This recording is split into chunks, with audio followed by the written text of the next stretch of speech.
Is Iran trying to whitewash evidence of nukes from one of its military complexes? The UN's nuclear watchdog says it's not out of the realm of possibility. This comes as three distinguished senators put out an op-ed in this morning's Wall Street Journal. They say the U.S. cannot allow Iran to arm itself with nukes. So let's talk. P.J. Crowley, we welcome him back. He's former U.S. Assistant Secretary of State for Public Affairs. And Frank Gaffney, Center for Security Policy, former Assistant Secretary of Defense under President Reagan. Frank, I'll start with you. I mean, you've got three distinguished senators here. Senator Casey of Pennsylvania, who's the Democrat, Senator Lindsey Graham of South Carolina, Republican, Senator Joe Lieberman, former Democrat, now independent. Frank, they say we can't have a policy of Iranian containment, but they really don't tell me what to do next. And I want to ask you for your thought. What is the next step in this Iranian problem? Well, just very quickly to recap why you can't contain these guys is because, unlike the Soviet Union, which we contained for a long time until, happily, my old boss Ronald Reagan helped roll them up, these guys believe that the ideal state is to be in the next world, and the faster they can get to it, the better.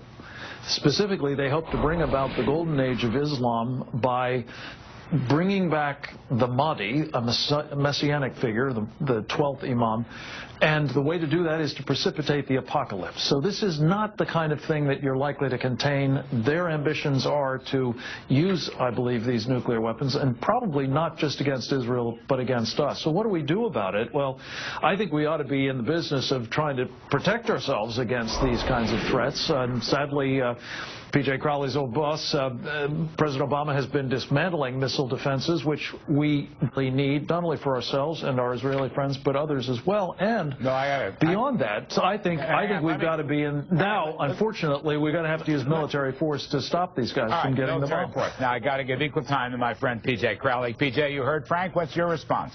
Well, first of all, what the three senators said in the op-ed is exactly what the policy that President Obama is following. He made clear in his meetings this week with Prime Minister Netanyahu that the United States will not let Iran get a nuclear weapon. We're applying pressure. There are sanctions that are going to be coming on in the next 3 months. There's going to be another conversation with Iran next month. I expect that conversation to fail, but we will continue to build the case for a military action against Iran, should that be necessary.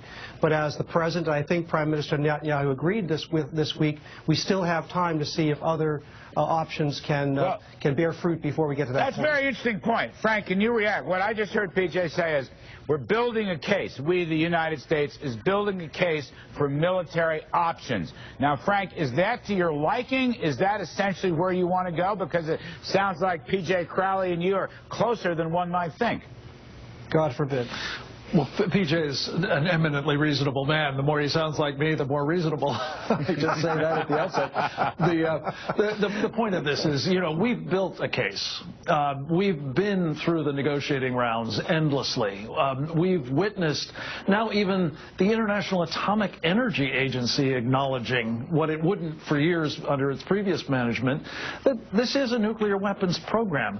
And I have to tell you, and I hope P.J. would agree with this since he is such a reasonable man, we don't really know how far out this is. I'm hearing reports that the Iranians may have tested a nuclear weapon in North Korea a year or so ago. If they haven't, they are certainly very close. And to try to calibrate this to such a level of precision, I think is folly at this point, given the stakes. I don't agree with Frank's apocalyptic view here. It's not mine, PJ. It's the Iranians, unfortunately. Hang on, Frank. Look, no one other than the recently retired head of Mossad, a guy who's no shrinking violet and should know, in an interview that will be broadcast this weekend, he says we still have time to see what other tools can be used short of a war. Because as a military person, I understand that we take out Iran's nuclear program, we can deter it. I don't know that we can stop it technologically, but we have to play out here what happens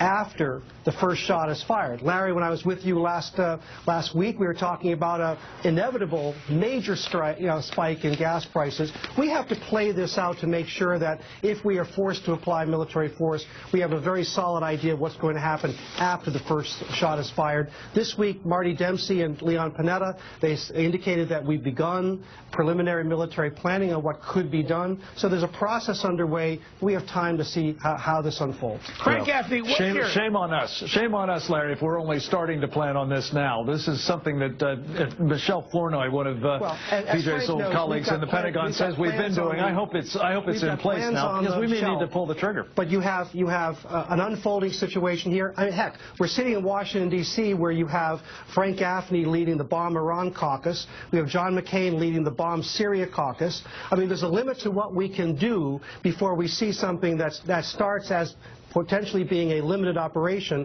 and expands to something that we we could not foresee. So we have. Let me just be clear about this. I've come to this very reluctantly, Larry. Cautiously and patiently. I'm not anxious to bomb anybody, and I certainly wouldn't get into the business of bombing Syria personally. But I would say there's a war coming. The question is, who is going to preempt whom? My fear is, if we keep playing as we are now, that we've got time and we can do more planning and we can build more cases and we can persuade more people.